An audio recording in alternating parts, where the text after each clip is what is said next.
Hey everyone, welcome to my channel. और कैसे हैं आप सब? आई होप सब अच्छे होंगे और अच्छे से एग्ज़ाम्स के लिए प्रिपेयर कर रहे होंगे। एसबीआई क्लर्क का एग्ज़ाम आने वाला है और आईबीपीएस पीओ मेंस का भी स्कोर कार्ड आ चुका है। मेरा क्लियर नहीं हुआ था, बट मैंने वीडियो नहीं डाला था। मुझे लगा भी नहीं था कि क्लियर होगा, क्योंकि बहुत गंदा गया था। मैंने एनालिसिस वीडियो भी डाला था इसका। डिस्क्रिप्टिव मेरा मेरा लेटर तो ठीक हुआ था, लेकिन ऐसे बहुत गंदा हुआ था। आधा छूट भी गया था। मैंने बताया था वीडियो में कि मैंने गलत क्वेश्चन में ऐसे टाइप करना स्टार्ट किया था, वहाँ से बहुत टाइम वेस्ट हुआ था मेरा। तो ऐसे में काफ़ी ज़्यादा वर्ड्स छूट गए थे मेरे, लेकिन मैं ग्रामेटिकल मिस्टेक्स साथ के साथ चेक करती जा रही थी, क्योंकि मुझे पता था बाद में टाइम नहीं मिलेगा। और तो इस तरह से लेटर तो मेरा ठीक ठाक था, लेकिन ऐसे बहुत गंदा हुआ था। लेकिन फिर भी डिस्क्रिप्टिव में मुझे लग नहीं रहा था कि 15 मतलब 15.75 इतने कुछ आ सकते हैं, क्योंकि मैं शायद 10-12 एक्सपेक्ट कर रही थी उसमें। लेकिन जो भी है, ठीक है। और क्वांट्स की बात करूँ तो मैंने क्वांट्स में एक जो डीआई थी एमपीसीपी वाली, वो वाली डीआई अटेम्प्ट की थी, जो 1 मार्क्स वाली थी।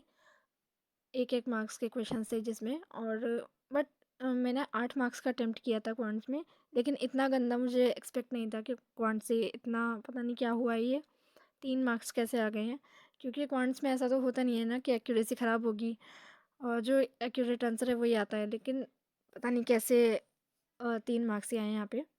और रीजनिंग का भी, रीजनिंग और क्वांट्स का मेरा दोनों ख़राब हुआ था। रीजनिंग में मेरा इनपुट आउटपुट वाले क्वेश्चन की वजह से ख़राब हुआ था।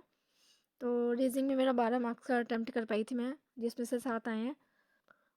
और सबसे ज़्यादा शौक मैं जीए सेक्शन को देख के हूँ कि मतलब जीए से भी मुझे इतना ज़्यादा, इतने कम मार्क्स की उम्मीद नहीं थी। मुझे लग रहा था कि हाँ, थोड़े बहुत क्वेश्चंस गलत हो सकते हैं। मैंने 19 क्वेश्चंस अटेम्प्ट किए थे जीए में। बट वही है, जिसमें जो क्वेश्चन मैंने ऐसे अटेम्प्ट किए थे कि मुझे तुक्का लगाया था, 2 ऑप्शन में डाउट था, मुझे लग रहा है वहीं पे क्वेश्चन में गड़बड़ हुई है, तभी इतने कम मार्क्स आए हैं। क्योंकि 19 मार्क्स का अटेम्प्ट करने पे 5.25 बहुत ज़्यादा ही कम है। और इंग्लिश का मैंने 25 मार्क्स का अटेम्प्ट किया था। इंग्लिश में भी कहीं ना कहीं एक्यूरेसी ख़राब रही है बहुत ज़्यादा, इसकी वजह से इतने 25 मार्क्स का अटेम्प्ट करने पे भी 15 ही आए हैं सिर्फ। और टोटल मार्क्स मेरे ये है 46। बाकी जिस दिन मेरा आईबीपीएस पीओ मेंस हुआ था, ख़राब हुआ था, मैंने बताया था कि कौन सा रीजनिंग मेरा बहुत ज़्यादा गंदा हुआ था। तो उस दिन मैंने एग्ज़ाम के बाद आके अपनी जो भी गलतियाँ थी प्रिपरेशन के टाइम पे, वो एक डायरी में लिखी थी। और उसमें से सबसे ज़्यादा गलती मेरी क्वांट्स में थी कि मैंने क्वांट्स को बिल्कुल ही छोड़ दिया था। मतलब बिल्कुल बहुत ज़्यादा ध्यान नहीं दिया था कि उसमें प्रैक्टिस डेली करनी चाहिए।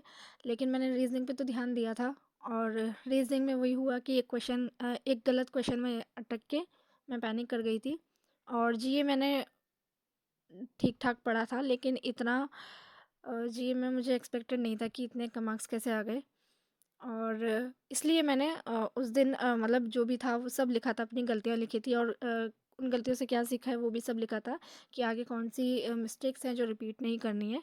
क्वांट्स में स्पेशली ये था कि मतलब मैंने जो आशीष सर का द मैथ्स हीरो है, वो तो पूरा करना ही करना है। और उसके अलावा जो भी वो यूट्यूब पे मैराथन वगैरह लेते हैं, वो बहुत हेल्पफुल होती है, सच में बहुत ज़्यादा हेल्पफुल होती है। तो वो भी बिल्कुल नहीं छोड़ना है। और इंग्लिश में बाकी जो निमिषा मैम एडिटोरियल करवाती हैं और परफेक्शन, वो तो करना ही करना ही है डेली। बाकी जो मॉक्स वगैरह मैं लगाती हूँ और प्रैक्टिस वगैरह करती हूँ, बस वही करूँगी। और रीजनिंग में भी ये था कि मैंने स्टार्टिंग से मेंस लेवल की पज़ल पे ध्यान नहीं दिया था।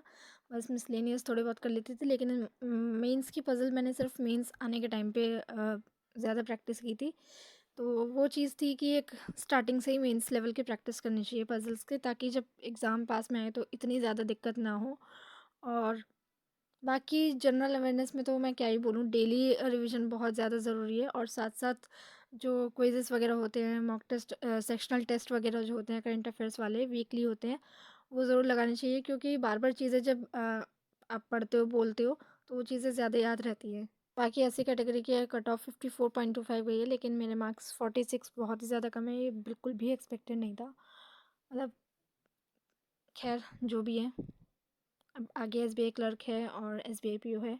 और जिनका मेंस हो गया उनको कॉन्ग्रेचुलेशंस, इंटरव्यू के लिए अच्छे से प्रिपेयर करो। और जिनका नहीं हुआ है, आगे के लिए मेहनत करो बहुत ज़्यादा, क्योंकि एसबीआई क्लर्क एक बहुत बड़ी अपॉर्चुनिटी है। इतनी सारी वैकेंसीज़ है। और एसबीआई पीओ में तो खैर क्या ही बोलूँ। So all the best everyone, bye bye.